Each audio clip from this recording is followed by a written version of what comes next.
Item ಯಾವುದೇ ಇರಲಿ try ಮಾಡಿ ಆಚಿ ಚಿಕನ್ ಮಸಾಲಾ. ಆಚಿ ಚಿಕನ್ ಮಸಾಲಾ ಅಲ್ಲ ನಮ್ಮ ಹಿಂದೂ ದೇವಸ್ಥಾನದಲ್ಲಿ ಪಾಪ ಮುಸ್ಲಿಮರಿಗೆ ವ್ಯಾಪಾರ ಮಾಡಕ್ ಬಿಡ್ತಾ ಇಲ್ಲ, ಅಲ್ಲಿ ಬ್ಯಾನ್ ಮಾಡ್ತಾರೆ. ಹಾಗಾದ್ರೆ ಮಸೀದಿ ಒಳಗಡೆ ವ್ಯಾಪಾರ ಮಾಡಕ್ ಹಿಂದೂಗಳಿಗೆ ಅವಕಾಶ ಮಾಡ್ಕೊಡ್ತೀರಾ? ಅಲ್ಲ ಇವರಲ್ಲೂ ಹೆಣ್ಣು ಮಕ್ಕಳ ಬಗ್ಗೆ ಇಷ್ಟೆಲ್ಲ ಮಾತಾಡ್ತಾರಲ್ಲ, ಇವ್ರು ಎಷ್ಟು ಜನ ಹೆಣ್ಣು ಮಕ್ಕಳಿಗೆ ಮಸೀದಿ ಕರ್ಕೊಂಡು ಹೋಗ್ತಾರೆ ಅನ್ನೋದು ಪ್ರಶ್ನೆ. ಮೆಕ್ಕಾ ಕರ್ಕೊಂಡು ಹೋಗ್ತಾರೆ, ಅವಕಾಶ ಮಾಡ್ಕೊಡ್ಲಿ. ಇದೆಲ್ಲ ಪ್ರಶ್ನೆ. ಮಸೀದಿ ಒಳಗಡೆ ಪ್ರಾರ್ಥನೆ ಮಾಡಕ್ಕೆ ಅವಕಾಶ. ಮಸೀದಿ ಅಲ್ಲ, ಮೆಕ್ಕಾದಲ್ಲಿ ಮಕ್ಕಾ ಹೋಗ್ಬೋದು. ಯಾಕೆ ಲೇಡೀಸ್ ಇದ್ದಲ್ಲ ಕರ್ಕೊಂಡು ಹೋಗ್ತೀರಾ?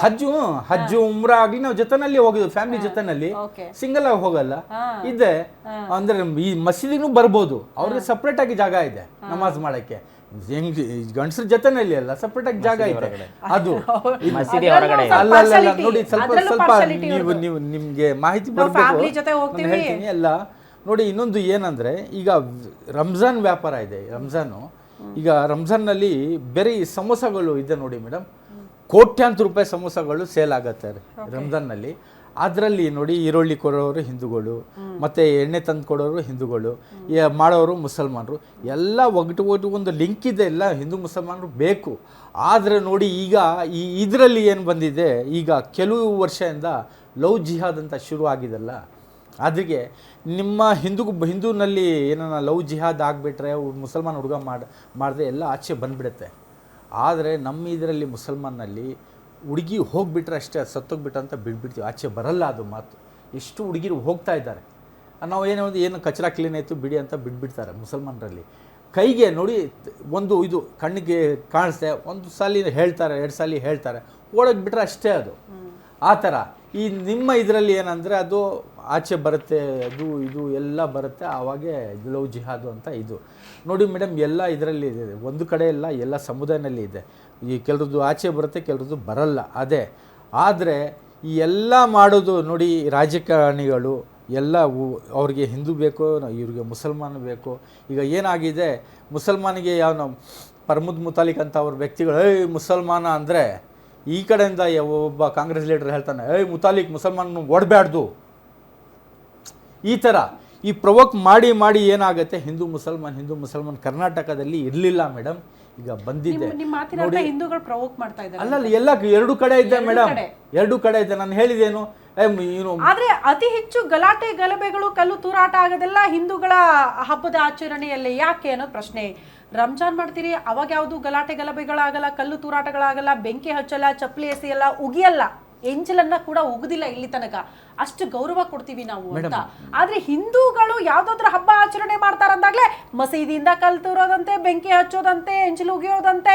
ಯಾಕೆ ಸಹಿಸ್ಕೊಳಕ್ ಆಗಲ್ವಾ ಹಿಂದೂ ಹಬ್ಬವನ್ನ ಹಿಂಗೆ ಅಂತ? ಮೇಡಮ್ ನಾನು ಒಂದು ಮಾತು ಹೇಳ್ತೀನಿ ನೋಡಿ, ನಮ್ಮ ಇದರಲ್ಲಿ ಬೇರೆ ದೇವರಿಗೆ ಬೆರಳು ತೋರಿಸಂಗಿಲ್ಲ. ಸತ್ಯ ಮಾತು ಹೇಳಿದ್ರೆ, ನಮ್ಮ ಅಲ್ಲಾ ಆಗಲಿ, ನಮ್ಮ ಪರ್ಫೆಕ್ಟ್ ಮೊಹಮ್ಮದ್ ಪೈಗಂಬರ ಆಗಲಿ, ಯಾವ ದೇವರಿದ್ರೂ ಅವ್ರಿಗೇನು ರೆಸ್ಪೆಕ್ಟ್ ಕೊಡೋದು. ನಾವು ಏನನ್ನ ಕೆಟ್ಟ ಮಾತು ಹೇಳಿದ್ರೆ ಅವರು ನಮ್ಮ ದೇವರಿಗೆ ಕೆಟ್ಟ ಮಾತು ಹೇಳ್ತಾರೆ ಅಂತ ಹೇಳಿದ್ದಾರೆ, ಅದು ಹೇಳಬಾರ್ದು. ಇನ್ನೊಂದು ಏನಂದರೆ ನೋಡಿ, ಪ್ರೊಸೆಷನ್ ಆಗಲಿ, ಅದರಲ್ಲಿ ಈ ಜಾಸ್ತಿ ಈಗ ಧರ್ಮದ ಪ್ರೊಸೆಷನ್ ಬರುತ್ತೆ ನೋಡಿ, ಮೀಲಾದುನ್ ನಬಿ ಆಗಲಿ, ಬೇರೆ ಇದಾಗಲಿ ನೋಡಿ, ಅದರಲ್ಲಿ ಕೆಲವು ಧರ್ಮ ಗುರುಗಳು ಇರ್ತಾರೆ, ಜೊತೆಯಲ್ಲಿ ಕಿಡಿಕೇಡಿಗಳೂ ಇರ್ತಾರೆ ಮೇಡಮ್. ಅವರು ಅದಕ್ಕೆ ಅಂತ ಅವ್ರ ಮೈಂಡ್ಸೆಟ್ ಇರುತ್ತೆ, ಏನೋ ಒಂದು ಮಾಡಬೇಕು, ಏನೋ ತರಲೆ ಕೆಲಸ ಮಾಡಬೇಕು, ತೊಂದರೆ ಕೊಡಬೇಕು ಅಂತ ಇರುತ್ತೆ ಅವ್ರಿಗೆ.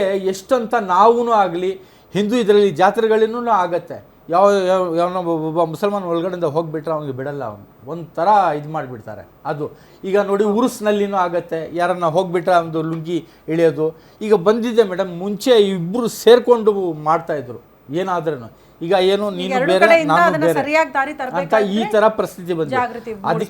ಅಂದ್ರೆ ಮೇಡಮ್ ನಾನೇನು ಹೇಳಕ್ ಬಯಸ್ತೀನಿ ಅಂದ್ರೆ, ಓಲೈಕೆ ಮಾಡುವಂತ ಸರ್ಕಾರಗಳು ಎಲ್ಲಿರುತ್ತೋ ಅಲ್ಲಿ ಈ ತರದ ಘಟನೆಗಳು ನಡೆಯುವಂಥದ್ದು ಖಚಿತ. ಯಾಕಂದ್ರೆ ನೀವು ಇದೇ ನೋಡ್ಬೋದು, ಪೊಲೀಸ್ ಅಧಿಕಾರಿಗಳ ವೆಹಿಕಲ್ಗಳ ಮೇಲೆ ಕಲ್ಲು ತೂರಾಟ ಮಾಡುವಂಥದ್ದಾಗಲಿ, ಪೊಲೀಸ್ ವೆಹಿಕಲ್ಗಳನ್ನು ಜಖಂ ಮಾಡುವಂಥದ್ದಾಗಲಿ, ಪೊಲೀಸ್ ಸ್ಟೇಷನ್ಗಳನ್ನು ಮುತ್ತಿಗೆ ಹಾಕುವಂಥದ್ದಾಗಲಿ, DJKJ ಹಳ್ಳಿಯಲ್ಲಿ ದಲಿತ ಶಾಸಕನ ಮನೆಯನ್ನು ಸುಟ್ಟು ಹಾಕುವಂಥದ್ದಾಗಲಿ, ಎಲ್ಲಿ ಓಲೈಕೆ ಮಾಡ್ತಾರೋ ಅಲ್ಲಿ ಸರ್ಕಾರಗಳು ಇರ್ತಾವಂಥ ಸಂದರ್ಭಗಳಲ್ಲಿ ಕಾನೂನು ಮತ್ತು ಸುವ್ಯವಸ್ಥೆ ಕಾಪಾಡೋದು ತುಂಬಾ ಕಷ್ಟ ಆಗುತ್ತೆ ಪೊಲೀಸರಿಗೆ. ಮತ್ತು ಆ ಓಲೈಕೆ ಮಾಡುವುದರಿಂದಲೇ ಅಂತಹ ಯುವಕರಿಗೆ ಅದೊಂದು ಪ್ರಚೋದನೆ ಮಾಡಿಕೊಟ್ಟಂತಾಗುತ್ತೆ ಸರ್ಕಾರಗಳು. ಇವರು ಈಗ ತಾನೇ ಸರ್ ಹೇಳಿದ್ರು, ಹಿಂದೂ ಟೆಂಪಲ್ಗಳಲ್ಲಿ ಅಥವಾ ಮುಸ್ಲಿಮರು ಅವಕಾಶ ಇಲ್ಲ ಅಂತ ಹೇಳ್ತಾರೆ, ಅಥವಾ ಮುಸ್ಲಿಮರಿಗೆ ಇವ್ರು ಅವಕಾಶ ಹಾಕೊಡಲ್ಲ ಅಂತ ಅನ್ನೋದು ಅದು ಪ್ರಶ್ನೆ ಮಾಡಬೇಕು. ಮೇಡಮ್ ನಾನು ಹಳ್ಳಿಯಿಂದ ಬಂದಂಥ ಹುಡುಗ, ನಮ್ಮೂರಲ್ಲೇ ನಮ್ಮ ದೇವಸ್ಥಾನದಲ್ಲಿ, ಯಲ್ಲಮ್ಮ ದೇವಿ ದೇವಸ್ಥಾನದಲ್ಲಿ 90% ಮುಸಲ್ಮಾನರೇ ವ್ಯವಹಾರವನ್ನ ಮಾಡ್ಕೊಂಡು ಹೊರಟಿರುವಂಥದ್ದು. ಜೊತೆಗೆ ಒಂದು ಮುಸ್ಲಿಂನ ಒಂದು ಕುಟುಂಬ ಮರಗಮ್ಮ ದೇವಿ ಟೆಂಪಲ್ ಅಂತ ಹೇಳಿ ಅದು ಅಕ್ರಮವಾಗಿ ಜಾಗವನ್ನು ಬರ್ತಿರ್ಬೇಕಾದ್ರೆ ಕಾನೂನುವಾಗಿ ನಾವು ಏನಾದರೂ ಕೇಳಕ್ಕೆ ಹೋದ್ರೆ ಅದನ್ನ ನಮ್ಮ ಮನೆ ಮೇಲೆ ಹಲ್ಲೆ ಮಾಡಕ್ಕೆ ಬರ್ತಿದ್ದಾರೆ, ನನ್ನ ಮಕ್ಕಳ ಮೇಲೆ ಅಸಭ್ಯ ವರ್ತನೆ ಮಾಡಕ್ಕೆ ಬರ್ತಿದ್ದಾರೆ ಅಂತೇಳಿ ಮುಸ್ಲಿಂ ಮುಖಂಡರುಗಳೆಲ್ಲ ಒಗ್ಗಟ್ಟಾಗಿ ಕಟ್ಕೊಂಡು ವಿರುದ್ಧ ಬೀಳ್ತಾರೆ. ನಾವು ಕಾನೂನು ಸುವ್ಯವಸ್ಥೆನ ಕಾಪಾಡಿಕೊಂಡು ಕಾನೂನು ಮುಖಾಂತರ ಮಾಡಕ್ಕೆ ಹೊರಟ್ರೆ ದಂಡಾಗಿ ಬರೋದು, ಹಲ್ಲೆ ಮಾಡೋದಾಗ್ಲಿ ಅಥವಾ ಕಾನೂನು ಸುವ್ಯವಸ್ಥೆನ ಈ ಥರದನ್ನ ಮಾಡ್ತಿರ್ಬೇಕಾದ್ರೆ ಮತ್ತೆ ನಾವು ಅದೇನದು ಓಲೈಕೆ ಮಾಡುವಂತ ಸರ್ಕಾರಗಳು ಎಲ್ಲಿರುತ್ತೋ ಅಂತಹ ಸಂದರ್ಭಗಳಲ್ಲಿ ಕಾನೂನು ಮತ್ತು ಸುವ್ಯವಸ್ಥೆ ಕಾಪಾಡಕ್ಕೆ ಅದೇ ಹೇಳಿದ್ರು, ಯಾವ್ದಾದ್ರು ಪಕ್ಷ ಅಧಿಕಾರಕ್ಕೆ ಬಂದ್ರೆ ನಾವೇ ಗೆದ್ದಂತೆ ಆಡ್ತಾರಪ್ಪ, ಕೆಲವರು ತಲೆ ಮೇಲೆ ಹತ್ಕೊಂಡ್ಬಿಡ್ತಾರೆ ಅಂತ.